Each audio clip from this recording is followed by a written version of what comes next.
देवी देवता या भगवान के दर्शन हर किसी को नहीं होते, लेकिन प्रयास करें तो हो जाते हैं। कहते हैं कि सतयुग में भगवान की प्राप्ति ध्यान से होती थी, त्रेता युग में यज्ञ से, द्वापर में पूजा अर्चना और साधना से, और कलयुग में नाम स्मरण और जप से भगवान के दर्शन होते हैं। हालांकि कोई भी युग हो, भक्त से भगवान प्रसन्न होते हैं। कलयुग में भगवान श्री राम को किन लोगों ने देखा था, क्या आप जानते हैं? अगर नहीं तो पूरा वीडियो अंत तक जरूर देखिए। और अगर आप हमारे चैनल पर नए हैं तो वीडियो को लाइक कीजिए और चैनल को सब्सक्राइब जरूर कीजिए। तो चलिए शुरू करते हैं। पहला नाम है माधवाचार्य। माधवाचार्य का जन्म 1238 ईस्वी में हुआ था। माधवाचार्य जी प्रभु श्री राम और हनुमान जी के परम भक्त थे।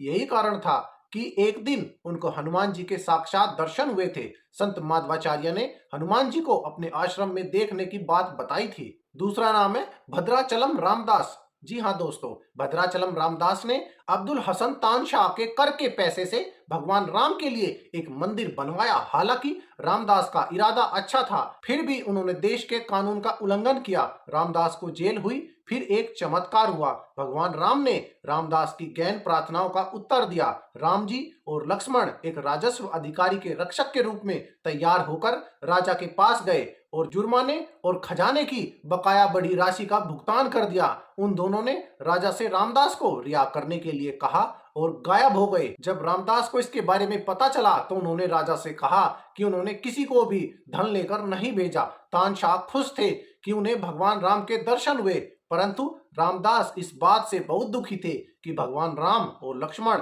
मुस्लिम राजा के सामने आए, लेकिन उन्होंने उन्हें दर्शन नहीं दिए। उन्होंने अपनी एक रचना में मुस्लिम राजा तानीशाह का नाम लेते हुए तेलुगु में एक गाना गाया था। बाद में उन्होंने भगवान राम के दर्शन भी किए।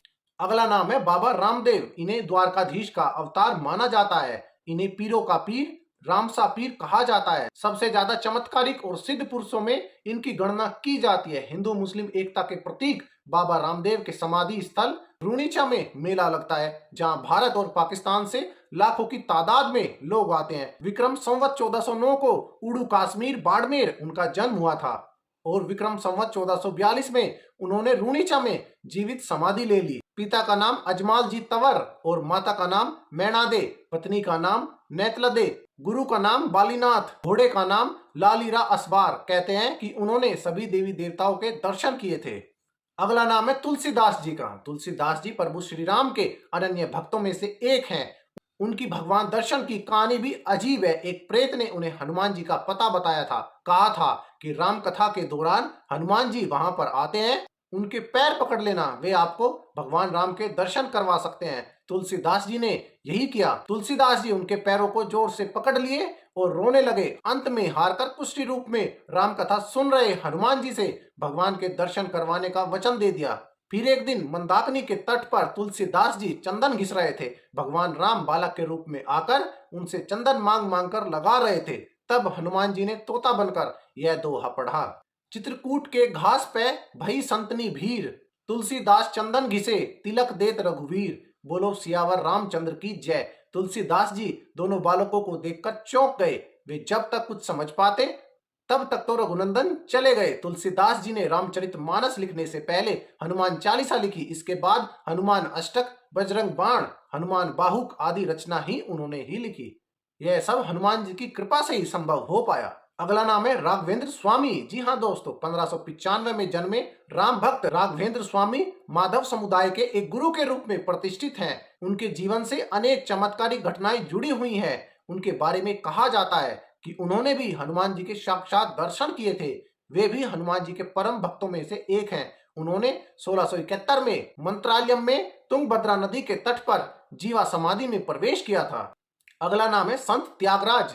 1667 में जन्मे और 1847 में ब्रह्मलीन संत त्यागराज श्री राम जी और हनुमान जी के परम भक्तों में से एक हैं। ऐसा माना जाता है कि उन्होंने 6 करोड़ बार श्री राम के थार का नाम का पाठ किया और थिरुवियारू के थिरुमंजना स्ट्रीट पर अपने घर के सामने सीता देवी, लक्ष्मण और श्री अंजनेय के साथ श्री राम के दर्शन का सौभाग्य प्राप्त किया था। अगला नाम है नीम करोली बाबा। नीम करोली बाबा का वास्तविक नाम लक्ष्मण नारायण शर्मा था। उत्तर प्रदेश के अकबरपुर गांव में उनका जन्म 1900 के आसपास हुआ था उन्होंने अपने शरीर का त्याग 11 सितंबर 1973 को वृंदावन में किया था। बाबा नीम करोली हनुमान जी के परम भक्त थे। उन्होंने देश भर में हनुमान जी के कई मंदिर बनवाए थे। नीम करोली बाबा के कई चमत्कारिक किस्से हैं। उनके बारे में कहा जाता है कि हनुमान जी और श्री राम उन्हें साक्षात दर्शन देते थे। अगला नाम है लियोनेल ब्लेज। ब्रिटिश शासन के दौरान कर्नल न्यूलेन ब्लेज चेन्नई के पास चेंगलपट्टू जिले के कलेक्टर थे। पास के शहर मधुरंतकम में एक विशाल झील है। हर साल मानसून की बारिश से झील भर जाती थी और कई बार यह ओवरफ्लो भी हो जाती थी या इसके किनारे टूट जाते थे। 1795 से 1799 के बीच ब्लेज ने कलेक्टरशिप के दौरान बैंकों की मरम्मत की देखरेख के लिए वहां डेरा डाला। जब उन्हें प्रसिद्ध प्राचीन राम मंदिर बड़े ग्रेनाइट स्तंभ को देखा, उन्होंने कहा कि इसका उपयोग झील के किनारों को मजबूत करने के लिए किया जा सकता है। पुजारियों ने ये कहते हुए प्रस्ताव पर आपत्ति जताई कि राम शहर की रक्षा करेंगे, लेकिन कलेक्टर ने जोर देकर कहा कि यदि भगवान झील की रक्षा कर सकते हैं तो यह कई बार क्यों टूटती है। हालांकि कलेक्टर ने कोई दबाव नहीं डाला और वह यह जानना चाहता था कि पुजारी सही कह रहे हैं या नहीं। वह इस बारिश में झील के टूटने का इंतजार करना चाहता था और देखना चाहता था कि अगले कुछ दिनों की बारिश में क्या होता है। झील लबालब भरी हुई थी। चिंतित कलेक्टर रात के अंधेरे में बैंकों की निगरानी कर रहे थे। अचानक उसे प्रकाश की एक चमक दिखाई दी। झील के किनारे धनुष बाण लिए दो व्यक्ति टहलते हुए नजर आए। बारिश भी रुक गई और कोई अनहोनी नहीं हुई।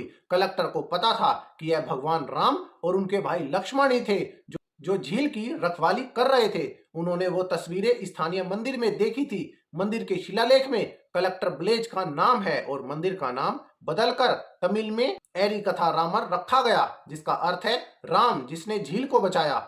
मंदिर यह रिकॉर्ड में है और कर्नल ब्लेज ने रॉबर्ट क्लाइव के साथ कांचीपुरम सहित उस क्षेत्र के मंदिरों को आभूषण दान किए थे और उन्होंने भगवान राम को देखा था। ऐसे कई किस्से हैं जिससे ये पता चलता है दोस्तों, श्री राम ने संतों और खास लोगों को ही नहीं, कई आम लोगों को भी अपने होने का एहसास कराया है। तो आप सभी इस बारे में क्या विचार रखते हैं? तो कमेंट सेक्शन आप सभी के लिए खुला है, अपने विचार रखिए और जाते जाते वीडियो को लाइक कीजिए और चैनल को सब्सक्राइब जरूर कीजिए।